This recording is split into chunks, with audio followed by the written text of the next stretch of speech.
Main Confessions.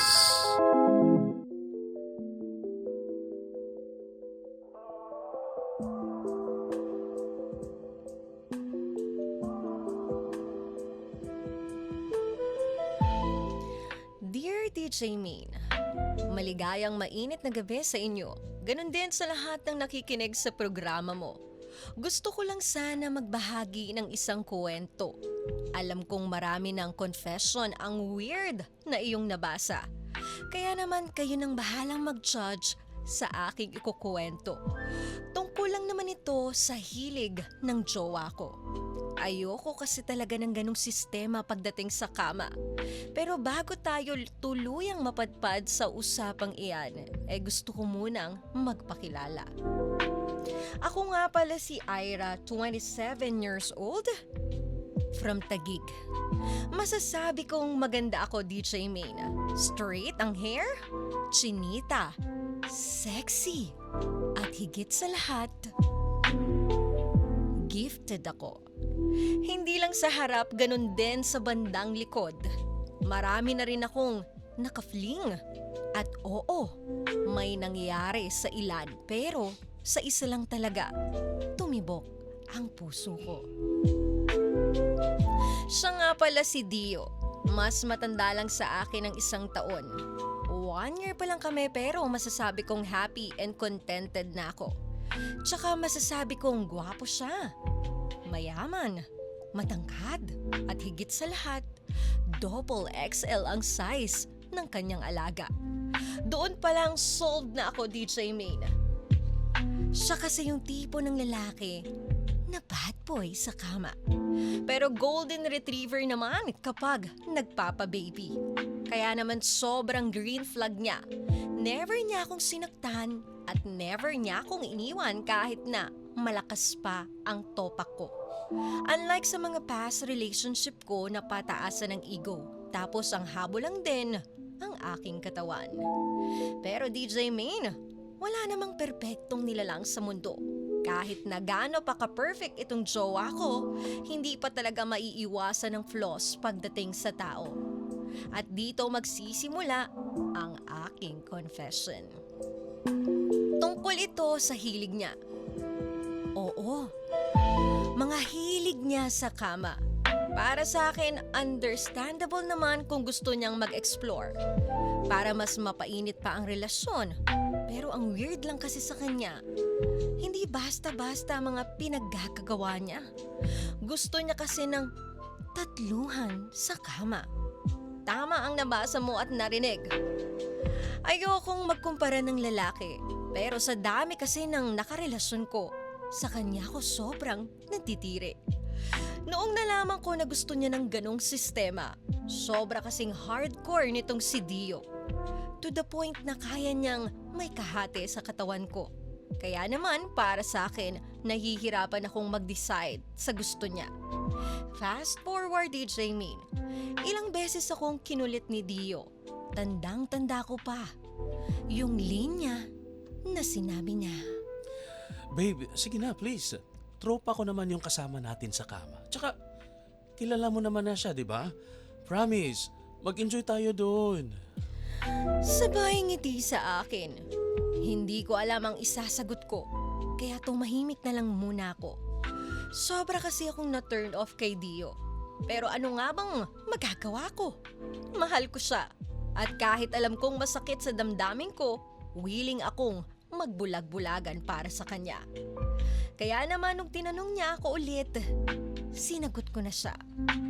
Pumayag ako sa gusto niya, DJ Main. At doon, para bang nanalo siya sa loto. Hinalikan niya ako sa noo. Tinawag. Akong best girlfriend ever. At paulit-ulit niyang sinabi na, Promise babe, walang masisira sa atin. kaya naman pinanghawakan ko ang pangako niya. Pero kahit na may assurance pa siya, natatakot ako. Nandidiri ako sa sarili ko. Hindi ko alam kung tama ba talaga ang magiging desisyon ko o pinili ko lang talagang magbulag-bulagan dahil mahal ko si Dio. Pagkatapos nun ay sinimulan niyang ayusin ang lahat. Siya na mismo ang nag-set ng rules. One-time thing lang at walang feelings. Tapos isang gabi, habang nasa kotse at pauwi na, bigla niyang binuksan ng usapang tatluhan. Babe, available na raw siya sa Saturdays. Parang sinikmuraan niya ako, DJ Mayna. Dahil mangyayari na talaga. Kaya naman, nagtanong ako kung saan makikita. Sa may motel, sa may Ortigas. Grabe, DJ Main, parang nagtanong lang ako kung saan gagala. Sabay hawak sa kamay ko at bumulong siya. Babe, tiwala lang ha. Pare-pareho naman tayong adult dito. Dumating ang Sabado na hinihintay ni Dio. Kasama ko siya at kasama na rin ang tropa niya. Siya si Lawrence, 28 years old. At doon, inobserbahan ko muna ang mga kilos niya. Mukhang magaan naman siya kasama. Kaya naman yung kaba na nararamdaman ko ay medyo nawala. Noong nakarating na kami sa motel, nag-book na kami ng room. At pagkatapos noon umakyat na kami para pumasok sa kwarto. Tahimik ang lahat at parang gustong umatras. Wala na kasi talaga akong takas. Dahil kontrolado na ang lahat ni Dio. Sige babe, umupo ka muna dyan, babe ha. At agad naman akong sumunod sa kanya. Nilapitan ako ni Dio at sabay sabing, O ano, ready ka na ba babe? kung saan ka masaya babe, go lang ako. Unti-unti niya akong inihiga sa kama. At doon, napansin ko si Lawrence, nanonood lang. Kaya naman habang lumalalim ang bawat halik sa akin ni Dio, ramdam ko, unti-unti na ring lumalapit si Lawrence. Medyo nakaka-awkward. Kaya tinulak ko muna papalayo si Dio. At doon bigla siyang nagsalita. Babe, ano problema? Hindi ka pa ba handa? Gusto mo bang sabay na kami ni Lawrence? Hindi ko siya sinagot, DJ May. Kaya naman muli na akong humalik kay Dio. Gusto ko na rin kasing matapos kaagad. Pero habang humahalik ako, doon ako nabigla. Dahil hinila ako ni Lawrence. Nabigla ako sa ginawa niya dahil hindi ko ina-expect na gagawin niya iyon. Kaya naman imbis na si Dio ang hinahalikan ko, biglang napunta ang labi ko kay Lawrence. Hinayaan niya akong mahalikan ko ang ibang tao.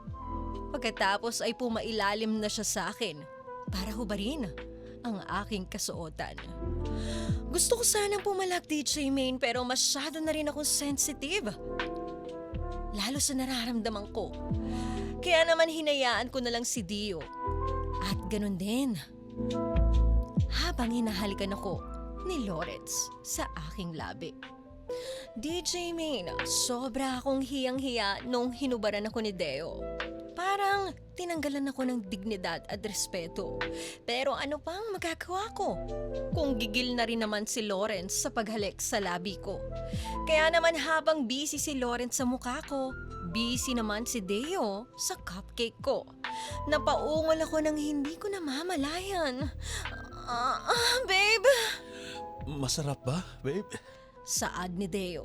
Pagkatapos nun, naging mas mapusok yung halikan namin ni Lawrence. At ganun din sa paglamon sa akin ng boyfriend ko na si Deo.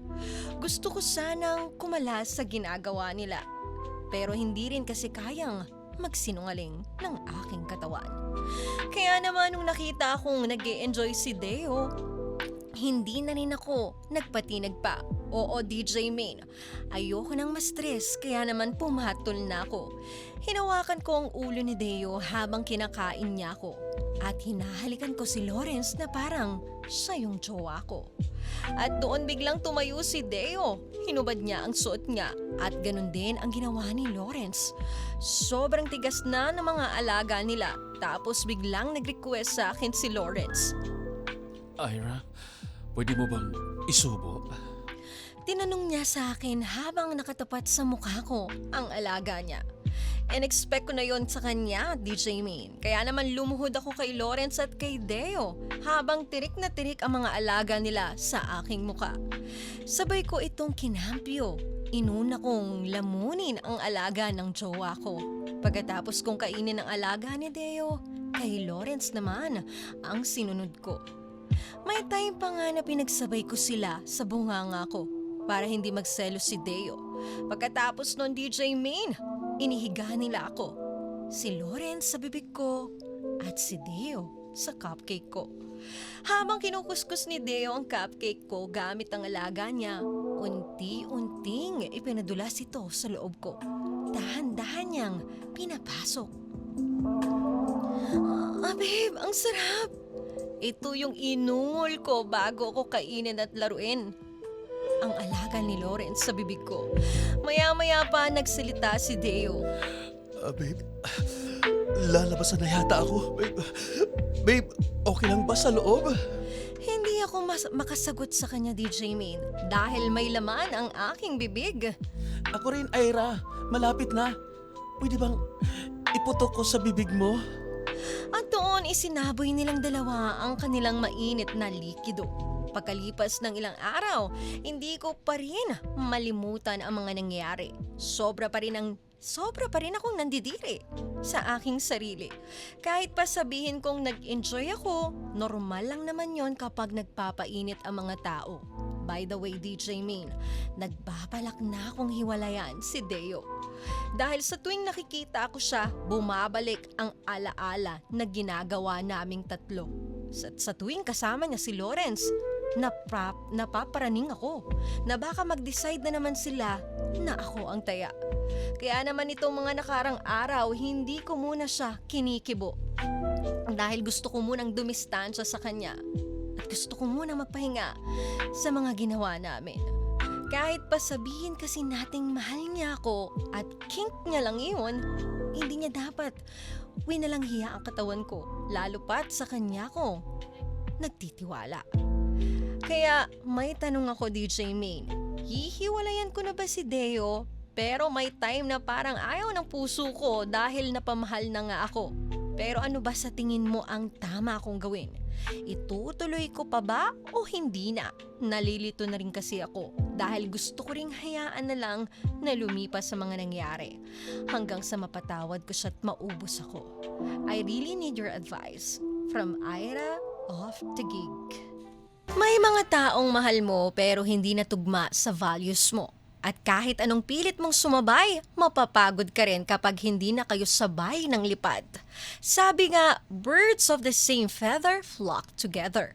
Pero kapag napilitan ka nang baguhin ang sarili mo para lang makasabay, baka oras na para pumili kung saan ka talaga ligtas lumipad.